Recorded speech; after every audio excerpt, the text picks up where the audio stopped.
신앙생활에 대해서 계속 이제 요즘 경건에 대해서 쭉 설명을 드리고 있고요. 경건이라고 하는 것이 그렇게 추상적인 것이 아니다라고 하는 겁니다. 이 신앙 믿음은 이렇게 하나님 앞에 뭔가 나타나게 돼 있는 거죠. 믿음이 있다는 거는 그 사람이 그냥 속으로만 품고 있구나 이게 아니라 삶으로 드러나게끔 되어 있습니다. 하나님 앞에 예배도 모든 게 다 달라지겠죠. 그래서 신앙은 그래서 선택이 중요합니다. 내가 선택한 것은 반드시 뭔가 걸어가는 모습 속에 나타납니다. 선택의 결과죠. 오늘 7장 13절 14절 보면 좁은 문으로 들어가라 멸망으로 인도하는 문은 크고 그 길이 넓어 그리로 들어가는 자가 많고 생명으로 인도하는 문은 좁고 길이 협착하여 찾는 자가 적다 그랬습니다. 우리가 걸어야 될 문은 뭐죠? 좁은 문 좁은 길입니다. 그래서 우리가 좁은 문의 의미를 우리가 생각할 때 제일 먼저 마태복음 19장 24절 말씀해 보시면 다시 너희에게 말하노니 낙타가 바늘귀로 들어가는 것이 부자가 하나님 나라에 들어가는 것보다 쉬우니라 하니라 그랬습니다. 예루살렘 성문은 거대했는데 밤이 되면 성문을 걸어 잠습니다. 왜냐하면 외부의 침략으로부터 자신의 생명을 보호하기 위해 성문이 크기 때문에 닫아버리면 견고하겠죠. 그런데 왕이나 귀족들이 혹시 귀가가 늦어지게 되면 출입을 할 수 없습니다. 성문을 꽉 닫아버리면. 그래서 이 문제를 해결하기 위해서 작은 문 하나를 만들어뒀습니다. 사람만 살짝 다닐 수 있는 문이겠죠. 그래서 밤중에 귀환하면 너나 할 거 없이 왕이 됐든 귀족이 됐든 뭐 특정한 일로 인해서 그 귀가 시간을 놓치게 되면 반드시 이 바늘귀 문을 통과하게끔 되어 있습니다. 마태복음 19장 24절 아까 읽은 그대로 낙타가 바늘귀로 들어가는 것이 부자가 하나님 나라에 들어가는 것보다 쉽다 이렇게 얘기합니다. 이런 배경을 염두에 두고 하신 말씀입니다. 그러니까 낙타와 바늘귀로 들어가는 것이 부자가 하나님 나라에 들어가는 것보다 쉬우니라. 그러니까 이 말씀에 제자들이 깜짝 놀랍니다. 그럼 물어봐요. 그렇다면 누가 구원을 얻을 수 있을까라는 질문이죠. 그래서 제자들이 듣고 몹시 놀라 이르되 그렇다면 누가 구원을 얻을 수 있으리까? 그랬더니 예수님께서 대답하신 게 26절입니다. 예수께서 그들을 보시며 이르시되 사람으로는 할 수 없으나 하나님으로서는 다 하실 수 있느니라 이렇게 말씀합니다. 그러니까 천국의 문은 거대한 성문 옆에 있는 좁은 문처럼 아주 좁아서 짐을 가지고 들어갈 수 없다는 겁니다. 그 문은 낙타 타고 말을 타고 위험 있게 들어갈 수도 없고 우마차에 짐을 싣고 들어갈 수도 없습니다. 주님께서 말씀하시는 좁은 문은 예수 그리스도의 은혜를 통해 인생의 모든 죄를 사함받고 구원받은 백성이 들어갈 수 있다고 하는 것을 의미한 겁니다. 그러니까 이 좁은 문은 믿음으로 무장한 하나님의 사람들만 통과할 수 있는 거예요. 세상에서 업적을 쌓고 위대하다고 추앙받고 이름을 날렸다고 해서 마음대로 출입할 수 있는 문이 아니라는 거죠. 이 문은 생명으로 인도하는 문이고 영생을 향해 나아가는 문입니다. 하지만 많은 사람들은 넓은 문을 선호하고 선택하지만 좁은 문은 선택하지 않습니다. 왜냐하면 그곳으로 갈 생각조차를 하질 않으니까요. 그러니까 놀랍게도 주님께서는 그 문이 멸망으로 인도하는 문이다. 넓은 문은. 그래서 인생은 그래서 우리 앞에는 항상 두 가지 문이 있습니다. 좁은 문과 넓은 문. 이 그리스도인인 우리가 선택해야 되는 문은 어떤 문일까요? 좁은 문입니다. 좁은 문. 이 좁은 문을 선택하고 좁은 길을 걸어가야 됩니다. 아무도 가지 않고 좁고 협착한 길을 따라서 가야 된다. 오늘 마태복음 7장 14절은 그렇게 얘기합니다. 생명으로 인도하는 문은 좁고 길이 협착하여 찾는 이가 적음이라. 일로 많이 선호하지 않는다는 겁니다. 그 문 좁은 문인데 난 안 갈래 이런 겁니다. 그 좁은 길인데 그거 쉽지 않다는 겁니다. 그러니까 이 길은 세상과 전혀 다른 길입니다. 외롭고 고독한 길이 될 수 있고요. 이 길은 떵떵거리며 위세를 떠는 길이 아니고 십자가의 길입니다. 고난과 고통 가시밭길입니다. 주님이 영광을 받는 길이지만 나에게는 슬픔이 될 수가 있어요. 그러니까 주님께서 가신 그 길이 바로 좁은 길입니다. 주님께서는 주님을 따르는 백성들 역시 주님께서 가신 좁은 문을 선택하고 좁은 길을 걸으라고 명하십니다. 이 길만이 생명의 길이고 궁극적인 영광에 이르는 길이기 때문입니다. 주님이 이 땅에 오셔서 가신 십자가의 길, 구원의 길을 선택하는 인생이 그래서 위대한 인생이고요. 하나님께 쓰임받는 인생이고 하나님으로부터 값지다 평가받는 인생인 것입니다. 그럼 좁은 문으로 그럼 걸어간다. 어떻게 걸어가는 게 그럼 좁은 문으로 걸어가는 걸까? 예루살렘 성 옆에 있는 조그만 문으로 들어가면 되는 거 아닌가? 영적으로 보면 좁은 문이라고 하는 것은 세상 사람들이 걷는 길이 아니라 오늘 구원받은 성도들이 걷는 길이 좁은 길입니다. 그래서 이 좁은 길은 첫 번째 어떤 길일까? 섬김의 길입니다. 섬김. 하나님의 백성들이 걸어야 될 좁은 길. 이 좁은 길을 걸어간다는 것은 주님께서 가신 섬김의 본을 보이신 그 길을 가는 것을 의미합니다. 성경의 가치관, 성경적인 가치관으로 무장해서 가는 길, 크리스찬, 그래야 진정한 크리스찬이거든요. 내 멋대로 가는 게 아니라 말씀의 통제를 받으면서 하나님께 예배하는 자로, 거룩한 자로, 경건한 자로 걷는 길, 이게 좁은 길입니다. 세상과 짝하지 않고 타협하지 않고 주님께서 먼저 선택하고 가신 길, 본을 보이신 그 길을 우리는 쫓아갑니다. 따라서 주님의 뒤를 따르는 그리스도인들이 가야 될 길은 좁은 길이에요. 주님께서는 창조주 하나님의 권세를 가지셨고 무세무지하시는 전능하신 하나님입니다. 근데 그 주님께서 하늘의 모든 권세, 모든 영광을 내려놓고 인간의 몸으로 말구유에 태어나십니다. 말구유에 탄생하셨어요. 예수님께서는 평범한 사람들을 제자들로 선택하셨고 주님은 제자들을 섬기고 그들의 발을 씻겨주십니다. 그래서 섬기다가 사랑했던 백성들에게 배신도 당했고요. 그렇게 섬겼고 사랑했던 그들에게 채찍도 맞으셨고요. 그들에게 모욕을 당하셨어요. 그런데도 그들을 용서하십니다. 심지어 그들을 위해 자신을 십자가에 내어주셨고 피 흘려 죽기까지 사랑하셨습니다. 이렇게 고난을 당하신 주님께서 명령하신 것이 뭡니까? 나를 따르라는 거예요.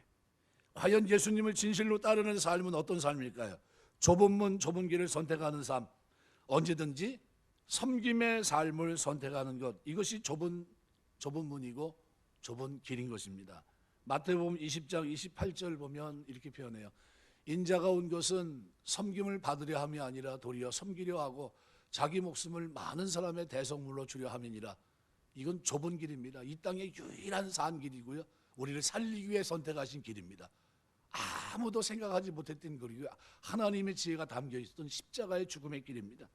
그러니까 우리 주님은 우리와 같은 소망이 없는 인생, 영원히 죽어 있고 죄 많은 인생을 섬기기 위해 이 땅에 오셨습니다. 많은 사람들의 대성물로 자기 목숨을 피 흘려 주시기 위해 오셨습니다. 그리스도인들은 섬김 그 자체가 목적인 삶으로 무장된 길을 우리가 선택하고 그 길을 걸어야 이것이 진정한 그리스도인입니다. 이 땅에 살면서 떵떵거리며 살고 싶지 않은 사람이 누가 있겠습니까? 높임받고 싶겠죠. 제가 이제 전에 신문했던 보교육자로 있을 때 교회 목사님이 내가 시청에 가면 앉았던 사람들이 다 벌떡 다 일어나야 돼. 그런 위세를 이렇게 해서 내가 그건 잘못된 건데 일바이지 왜 목사님이 그 시청에 갔는데 시청 직원들이 왜 일어납니까? 그거는 십자가의 길을 걷는 게 아니에요. 그렇게 알아주질 않아도 아무 상관이 없는 겁니다. 이게 누구나 자신의 이름을 날리고 천하를 호령하고 그리고 인정받고 싶어서 그렇게 살고 싶어 합니다. 그런데 주님께서는 그렇게 사는 길은 넓은 길이라는 거예요. 넓은 길을 선택하는 삶이라고 말씀합니다. 주님께서 백성들을 섬기신 것처럼 어떤 백성을 섬기셨습니까? 의로운 백성입니까? 거룩한 백성인가요? 경건한 백성을 섬기신 건가요? 아니요, 죄인들을 섬기신 겁니다. 죄인들이 그냥 놔두면 영원히 멸망할 그들을 섬기신 겁니다. 그렇다고 한다면 오늘 우리도 그러한 섬김의 삶을 살라고 말씀합니다. 그래서 섬기는 것을 선택하는 게 좁은 길이에요. 성도는 그래서 섬김 그 자체가 목적인 삶으로 무장되어 있는 이 길을 선택하고 또 그 길을 걸어가면서 기도해야 돼요. 하나님, 내가 섬기라고 부르셨는데 섬기며 살게 하옵소서. 섬기며. 우리 교회는 저는 제가 개척한 얘기는 한 번도 얘기한 적이 없죠. 제가 개척했는데요. 성질이 급하잖아요. 제가 남 밑에 있겠습니까? 절대 있을 사람이 아니잖아요. 그래가지고 목사 안수 받자마자 그냥 뜨끈뜨끈할 때 그때 그냥 개척을 시작했어요. 근데 아무것도 없잖아요. 뭐 가진 게 있습니까? 뭐 학생에다가 뭐 이제 끝나고 이제 간신히 이제 햇병아리 목사가 됐는데, 그런데 뭐 아무것도 없는데 집사람이 그때 병원을 다녔거든요. 그래서 병원 다닌 집사람한테 그랬어요. 야, 퇴직금을 좀 미리 땡겨서 그걸로 좀 하자. 퇴직금 땡겨가지고 그걸 개척했습니다. 그래가지고 돈도 없는데 1200에 그때 60만 원인가 70만 원. 다 빚이에요. 물건 사는데 그거 다 들어가고 그 시작했는데요. 암담하죠. 뭐 아무것도 없죠. 그냥 딱 가서 들어가서 이제 애들 데리고 이제 이사를 가서 딱 보니까요. 그 이제 약간 반지하에 들어갔는데 교회 이름을 제가 섬김의 교회라고 쳤어요. 그리고 이제 딱 들어갔는데 밑에 보니까요. 쭉 내려간 지하실 같은 그런 곳입니다. 잠잘 데가 없어요. 우리 애들이 어디서 자냐고 그래요. 그 마룻바닥 저런 식 있죠? 왜? 교회마다 있는 근데 그 나무가 덜렁덜렁거리는 그래서 거기서 이제 자야 되고 저는 강대상에 가서 자고 그러면서 이제 이 개척을 이제 시작했거든요. 뭐 아무 생각 없죠. 뭐 하나님 도와주셔야 되니까. 그런데 이제 그렇게 주일날 만약에 이사를 갔으면 수요일날 됐는데 한 삼성 다니는 청년 하나가 쓱 들어오더니 한쪽으로 짐이 이렇게 쌓여 있는데 뭐라 그러냐면 저한테 예배 안 드려요. 그래서 보니까 한 사람 들어온 겁니다. 얼마나 반가운지 몰라요. 예배 드려야지. 들어오세요. 앉으세요. 그래 놓고서 한 사람 놓고서 제가 설교를 했던 기억이 있습니다. 예, 그 한 사람이 지금 잘 돼서 미국에서 지금 의사하고 있어요. 한의사 하고 있습니다. 예, 참 감사한 일이죠. 참 많이 섬겼어요. 그분이 와가지고 청년인데 그렇게 섬기다가 이제 갔는데 섬긴 거 이렇게 섬기고 갔는데 하나님이 그 인생을 복 주시더라고요. 그 여동생도 잘 되고 그 섬겼던 그분도 하나님께서 이제 은혜 주셔가지고 이제 미국에 이제 유학도 가게 되고 거기서 졸업도 하게 하고 그리고 또 그 길도 열어서 하고 또 캐나다 교포 아주 좋은 집하고 또 결혼이 돼가지고 결혼을 하게 되고 그래서 이제 뭐 캐나다만 왔다 갔다 하면서 사는 뭐 아주 뭐 전혀 다른 세상을 지금 살고 있어요. 예, 만나기 쉽지 않은 그렇게 됐습니다. 섬기는 거죠. 근데 교회 이름을 섬김의 교회라고 짓고서 섬기면서 살려고 이렇게 시작을 했는데 나중에 하나님께서 은혜 주셔서 섬길 수 있게 길을 열어주시더라고요. 중심을 보시고. 그러니까 예수님을 따른다고 하는 것은요. 예수님께 가서 배우는 겁니다. 본을 보이시고 가신 발자취를 쫓아가는 겁니다. 다른 사람을 가르쳐서 따르게 하기 전에 먼저 우리가 배워야 됩니다. 스승이신 예수님 앞에 머리 숙여 예수님의 사랑을 받고 배우고 예수님의 섬김의 정신을 함양해야 되는 겁니다. 이게 우리가 예수 믿는 거예요. 예수 믿는 거. 이러한 자세로 우리가 서로 섬기면서 서로 사는 삶, 이걸 우리가 위대한 삶이라고 표현할 수 있는 겁니다. 미국의 AT&T라고 하는 기업이 있는데요. 로버트 그림 리프라고 하는 사람인데 이 기업에서 38년 근무했던 분이 계십니다. 당시 우리가 마이크로소프트사 그러면은 모르는 사람이 없을 겁니다. 그때 이 회사보다도 유명했던 게 AT&T라고 하는 이 기업인데요. 이곳의 CEO들은 자기 휘하의 인력들을 어떻게 관리해야 강력한 지배력을 발휘해서 높은 생산성을 높일 수 있을까, 이게 집중합니다. 그래서 그 사람들은 인사과에 있는 그 사람들은 뭘 하고 있냐면요, 평점을 자꾸 내려서 점수가 안 되는 사람을 잘라내는 거, 그 역할을 하고 있는 겁니다. 그런데 오랫동안 기업의 관리자로 근무했던 그림 리프라고 하는 사람이 장기적으로 성장하는 기업에는 지배하는 데 있어서 지배력보다는 섬김이 훨씬 더 중요하고 높은 가치로 작용한다는 사실을 그가 이제 발견하게 됩니다. 그래서 이후 1977년 오랫동안 연구한 자료를 모아서 책을 출간했는데 그 책이 섬김의 리더십이라고 하는 책이에요. 이 섬김의 리더십은 지난 35년 동안 이 기업을 대표했던 가장 유명한 콘센트가 됐고요. 그리고 기업도 장기적으로 꾸준히 건강하게 성장하려면 이 기업을 이끌어가는 CEO들이 반드시 섬김의 리더십이 그 리더십을 가지고 경영할 필요가 있다. 이거를 말하고 있는 책입니다. 그런데 이 개념의 형성이 결정적인 역할을 끼친 사람은 누구냐면요. 독일 작가 헤르만 헤세의 소설 동방순례라고 하는 책이었습니다. 이 동방순례라고 하는 이 책은요. 동방의 순례를 나섰던 여행객들의 애환을 그린 이야기인데요. 이 여행 중에 레오라고 하는 종이 등장합니다. 이 종은 온갖 굳은 일을 감당하고 진정으로 섬김의 자세를 보이며 살아갑니다. 순례객 중에 피곤하고 지친 사람이 있으면 노래를 불러 활기를 불러 일으켰고, 고통 속에 있는 영혼이 있다면 따뜻한 미소와 위로의 말로 힘을 북돋아 줬고, 또한 이 종은 남들이 하기 싫어하는 일까지 기꺼이 감당해냅니다. 그러던 어느 날 갑자기 이 레오가 사라져요. 순례객들은 종 한 사람 사라진 게 뭐 대수겠느냐 생각을 했습니다. 그런데 하루 지나고 이틀 지나고 열흘이 지나면서 곳곳에 누수가 터지듯이 문제가 발생합니다. 잠자다가 잠자리가 부족해졌고, 음식에도 문제가 생겼고, 결국 순례객들은 여행을 중단합니다.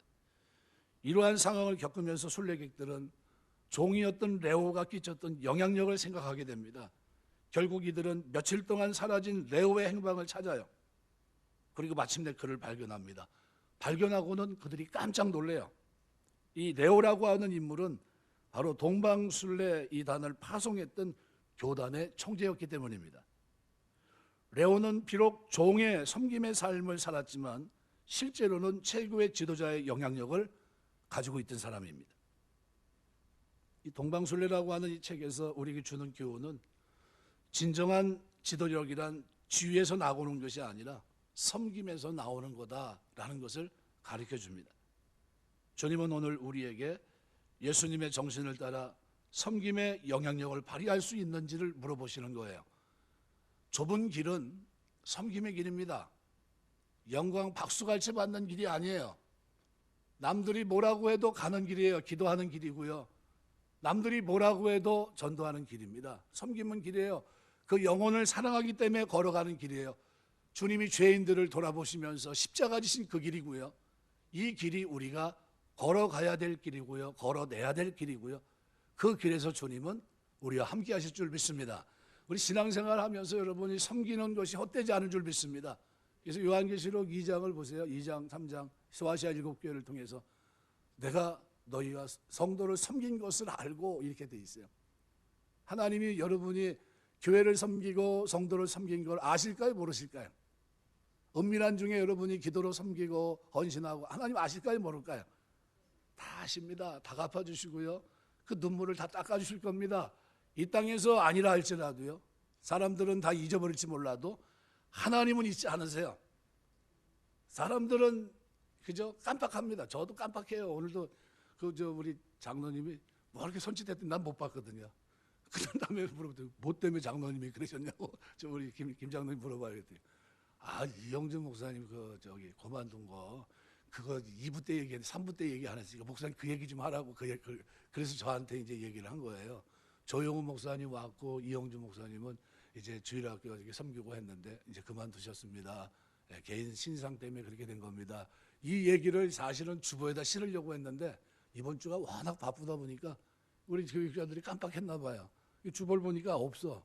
내가 이따 해야지. 그런데 2부 때는 기억이 나서 했는데 3부 때는 기억이 안 나요. 그래가지고 못하는데 이제 장로님은 밑에서 막 손짓하고 막 했나 봐요. 난 못 봤는데. 끝나고 내려갔더니 그렇게 얘기하는 거예요. 그래서 최 장로님이 목사님 왜 찾으려고 그랬어요? 그러는 거예요. 네. 그래서 아마 그렇지. 그것 때문에 그랬구나. 네, 그랬어요. 광고했습니다. 이렇게. 광고하려고 지금 얘기한 거예요. 잊어먹을까봐. 예. 다시는 광고는 안 할 것 같아요. 예. 그런 겁니다. 두 번째는 어떤 길이냐 하면요. 자기 부인의 길입니다. 좁은 길 걸어가는 건요. 지금까지 살아왔던 생애 속에서 축적됐던 자기 권리, 자기 입장, 자기 견해 이런 것들을 내려놓고요. 예수 십자가의 모든 것을 묻어버린 그런 의미입니다. 마태복음 16장 24절 보시면 예수께서 제자들에게 이르시되 누구든지 나를 따라오든 자기를 부인하고 자기 십자가를 지고 나를 따를 것이니라. 우리가 진실로 예수님 제자라면 자기를 부인하고 자기 십자가를 져야 됩니다. 자기 부인하고 쫓아가는 길, 이게 좁은 길이에요. 자기를 부인한다는 건 나는 아무것도 아닙니다 라는 거예요. 하나님만 영광 받으시면 됩니다.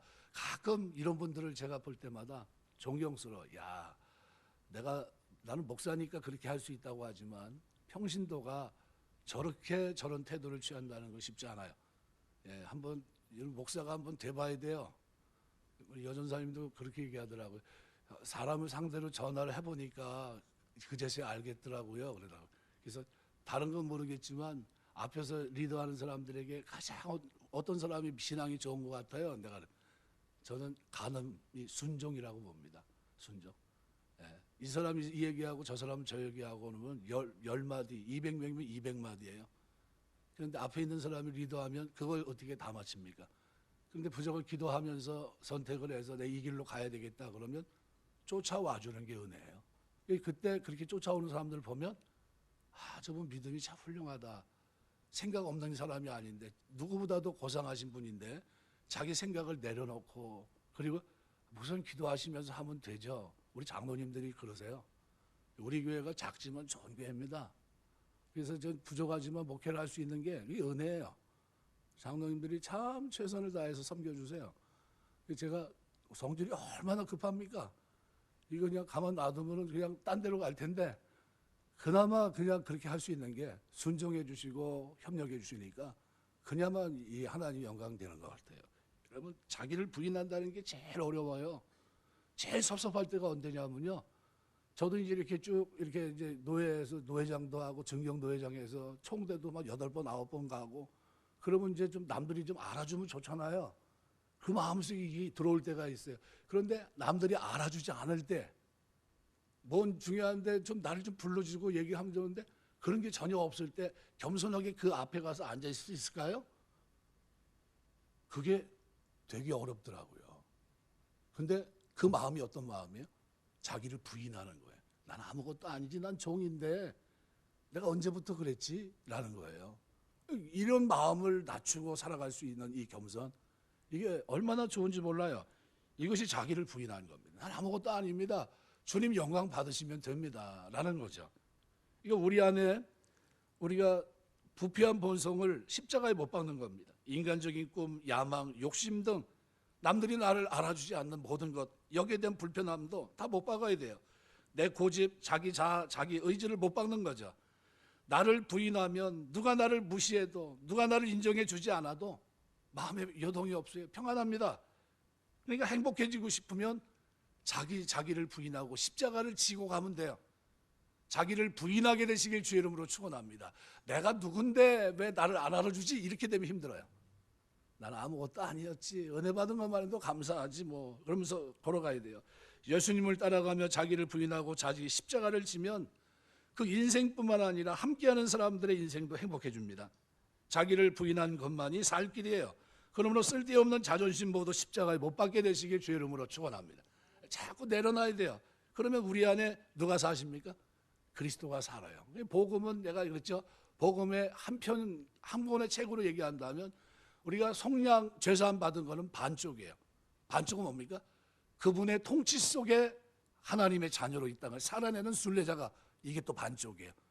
하나님의 공의를 행하며 하나님의 뜻을 따라 좁은 길을 걷는 이 순례의 길을 걷는 이게 뭡니까? 구원받은 자의 삶입니다. 이렇게 살기 때문에 구원받았다는 게 아니라 이미 사망에서 생명을 얻는 복된 소식을 전해 듣고 내 믿음이 어떻게 살아있는 믿음, 움직이는 믿음, 실제적인 믿음이었기 때문에 내 삶에 뭐가 있습니까? 믿음은 바라는 것들의 실상입니다. 실상. 슈퍼스타시스. 하나님이 제 증거가 여기 있습니다.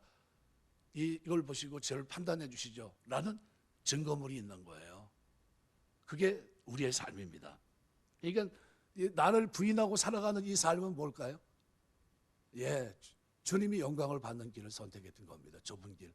여러분 우리 살면서 좁은 길 선택하시길 주의 이름으로 축원합니다. 하나님이 영광을 받는 길, 다른 사람에게 유익을 기는 줄, 저들이 구원을 받게 하는 그 길. 그래서 사도 바울은 뭐라고 해요? 내 권한을 내려놨다는 거예요. 얼마든지 내가 누릴 권한이 있는데 권한을 내려놓고 아무쪼록 저 영혼을 구원할 수 있다면 나는 그것을 만족하겠다는 거예요. 왜?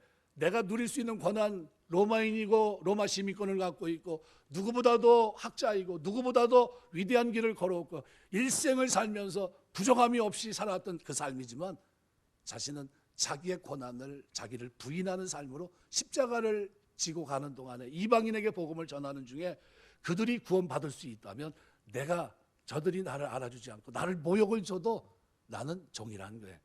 종의 정체성을 가지고 있었던 겁니다. 여러분 우리 신앙생활이 그게 필요해요. 세계 3대 필름 회사 여러분 지금 뭐 디지털 카메라가 핸드폰만 뭐 이렇게 해도 화도가 좋아서 옛날에 뭐 카메라 저리 가랍니다. 근데 디지털 카메라가 등장하기 전에, 우세하기 전에 필름 카메라를 썼을 그때에는 보편적으로 많이 썼던 회사가 후지, 코닥, 독일의 아그파라는 회사입니다. 이 중에 독일의 아그파라고 하는 회사는 독일의 작곡가 멘델스존의 아들 폴 멘델스존이 설립한 회사입니다. 이 회사가 2001년 대단한 흑자를 냅니다. 최대 흑자를 냈는데, 그런데 2005년도에 파산합니다. 이유는 뭐냐 하면 필름 사진 업계에서 이미 아날로그에서 디지털로 빠르게 전환되고 있었던 겁니다. 사진은 빠르게 변화하는 문화 속에 맞춰가고 있었는데 아그파사는 끝까지 옛 것만 붙들고 그리고 계속 유지하고 있었던 겁니다.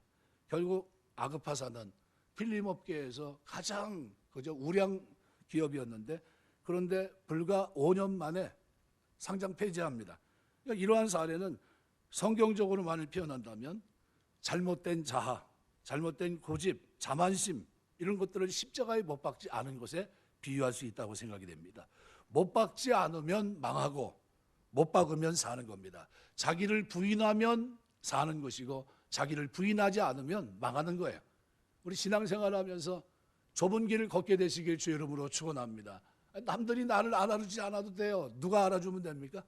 주님이 알아주시면 돼. 주님이 알아주시면 됩니다. 저는 결산을 여기서 하지 않겠습니다. 결산은 주님 앞에 하겠습니다. 하나님, 저는 경건하게 살겠습니다. 이 땅에 사는 동안 도끼마저 하면서 분별하며 살겠습니다.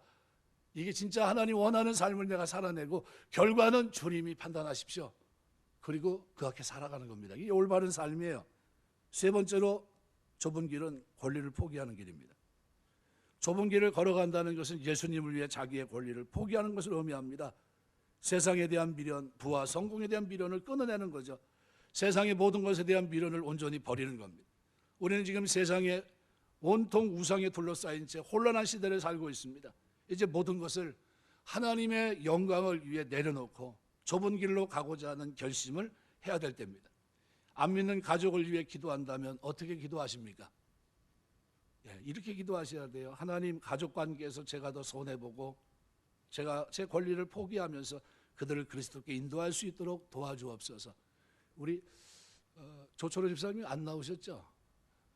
저 오후 예배는 참석 안 하시더라고. 내일 보니 우리 조철호 집사님이 훌륭한 점이 있더라고요. 대화를 해보니까 김영훈 권사님이 그렇게 얘기하더라고요. 아니, 우리 조 집사님은요 무진장 손해 봅니다. 그래요. 예수 믿는 것 때문에 그 형제들의 모든 재산 분배하는 데서도 야, 나는 괜찮으니까 니네 다 가져라서부터 시작해서 뭐 하면 앞장서서 잘 본인이 돈을 내고 동생들이 어떻게 쫓아올 수밖에 없게끔 그렇게 하신대요. 그래서 참 잘한다. 그런 생각을 제가 가져요. 대화를 해보니까 저분이 저런 멋있는 모습이 있구나. 제가 전에 섬겼던 교회에서 한 분이 공무원이 퇴직을 했는데 일시금으로 받으면 안타깝게 한 7천만 원 먼저 한번 썼나 봐요. 7천만 원 정도를 받고 끝나는 거래요. 그런데 어느 날 자기 부인하고 의논하지 않고 자기 누이가 굉장히 어렵게 힘들게 살아요. 근데 그거를 퇴직금을 타가지고 그 누이한테 다 갖다 준 겁니다. 그 자기 아내는 들어 누웠어요. 뭐 먹고 살려고 이제 뭐 직장생활 물론 하면 되겠죠. 이제 하면서 하는데 그 퇴직금 7천만 원을 그것만 바라보고 있었는데, 그런데 그걸 다 누구야? 자기 누이한테 다 줘버린 거예요. 누이가 신앙생활 할 수 있게 좀 했으면 좋겠다, 도와줬으면 좋겠다, 그런 마음을 가지고 이름도 밝히고 있어요. 박상욱 집사님이라고. 그리고 온 거예요. 그래서 내가 속으로 잘했다. 그런데 그 부인 되시는 그 권사님한테는 아무 말도 못해요. 왜냐하면 상처받아가지고 교회를 못 나오시더라고. 믿는 도께 발등 지켰다고. 그런 거죠. 어떻게 남편이 나하고 의논도 하지 않고, 의논했으면 그 돈 주겠습니까? 안 줬겠죠. 안 주니까 그냥 줘버린 거지. 근데 그 권리를 그렇게 내려놓고 하니까요, 그 동생분들이 예수 믿겠습니까? 안 믿겠습니까? 오빠가 야, 너 교회 가라 그러면 교회 가겠습니까? 안 가겠습니까? 우리가 십자가를 지고 좁은 길을 건다는 것은요, 내 권리, 얼마든지 누려야 될 권리를 내가 좀 어떻게 해요? 내려놓고 저들에게 그 권리를 찾아주면서 저들을 힘을 돋돋아주면서 저들이 다른 한 가지 목적뿐이 없어요. 하나님 자녀가 됐으면 좋겠다. 예수 믿고 구원받았으면 좋겠다. 그것 때문에 내려놓는 거. 이게 우리의 예수 믿는 거예요. 이게 좁은 길입니다. 아무도 가지 않죠. 그 길을. 믿는다고 그 길을 걸어갑니까? 하지만 믿기 때문에 그 길을 걸어갈 수 있다면 이것은 상급이 있는 길인 줄 믿습니다. 하나님이 이것을 잊지 않아요. 네가 나 영광을 위해서, 그들 영혼의 구원을 위해서 네가 그 길을 선택했구나. 좁은 길인데 아무도 가지 않는 그 길을 네가 선택했구나. 내가 네 수고, 네 어려움을 내가 다 덜어줄게. 이런 겁니다. 그러므로 오늘 우리는 안 믿는 가족을 위해서 기도할 때도 하나님, 가족관계에서 제가 더 손해보고 권리를 포기하면서 우리 가족들을 그리스도께로 인도할 수 있는, 우리 모든 일가가 예수 믿고 구원받을 수 있는 이 일에 내 삶이 쓰임받을 수 있도록 도와주옵소서라는 기도를 드려야 됩니다. 고린도서 9장 18절에 이렇게 표현해요. 그런즉 내 상이 무엇이냐? 내가 복음을 전할 때 값없이 전하고 복음으로 말미암아 내게 있는 권리를 다 쓰지 않냐는 이것이로다 그랬습니다. 좁은 길을 걷는다고 하는 것은 하나님의 영광을 위해 모든 관계에서 손해보기를 각오하는 겁니다. 무엇이든지 먼저 손해를 보십시오. 이러한 삶이 좁은 길이고 좁은 문입니다. 우리 주님은 오늘 마태복음 7장 13절 14절에서 분명히 우리에게 말합니다. 좁은 문으로 들어가라. 멸망으로 인도하는 문은 크고 그 길이 넓어 그대로 들어가는 자가 많고 생명으로 인도하는 문은 좁고 길이 협착하여 찾는 이가 적다 말씀합니다. 섬김의 삶, 권리 포기의 삶, 자기 부인의 삶을 살아가는 것, 이것은 좁은 길입니다. 여러분이 좁은 길을 걷게 되시길 주 이름으로 축원합니다. 이 길이 우리가 추구하는 생명의 길이 될 줄 믿습니다. 말씀 맺겠습니다. 교회나 직장에서, 가정에서 힘들고 어려운 일을 보면 이거는 내일이다 생각하셔야 됩니다. 이 일을 행하면서 예수님을 배우고 예수님의 능력을 더 믿게 될 줄 믿습니다. 섬김의 자세를 가지고 나아갈 때, 자기 부인의 자세를 가지고 나아갈 때, 그리고 권리 포기의 삶을 가지고 나아갈 때, 이럴 때 하나님은 영광을 받으십니다. 내 길은, 내가 걸어야 될 이 길은 내 능력, 내 노력, 내 힘, 내 경험으로 가는 길이 아닙니다. 이 길은 오직 하나님의 성령의 기름 부어 주실 때 갈 수 있는 길입니다. 그래서 좁은 길이에요. 넓은 길은 누구든지 예수님과 관계없이도 걸어갈 수 있는 길이지만 좁은 길만큼은 십자가의 은혜를 알아야 걸어갈 수 있는 길입니다. 이것이 우리에게 필요한 겁니다. 하나님 나에게 십자가의 길, 좁은 길을 걸어갈 수 있도록 하나님의 은혜를 부어주셔서 내가 이 길을 걸어가며 억울해하지 않고 이 길을 걸어가며 기뻐하게 하시고 이 길을 걸어가며 구원의 방편으로 내가 쓰임받을 수 있도록 도와주옵소서. 섬기며 자기를 포기하고 권리를 내려놓고 십자가를 지며 나아가는 이 걸음이 제 인생 속에 있게 하시고 상은 주님 앞에 쓸 때 받게 하옵소서. 이 땅에 사는 동안 내 삶이 나를 부인하고 사는 삶이 되게 하옵소서. 이 기도와 간구가 저와 여러분의 기도와 간구가 되시고 삶이 되셔서 하나님 앞에 쓰는 그날 잘했다 칭찬받는 믿음의 역사 일어나게 되시길 주의 이름으로 축원합니다. 기도하겠습니다.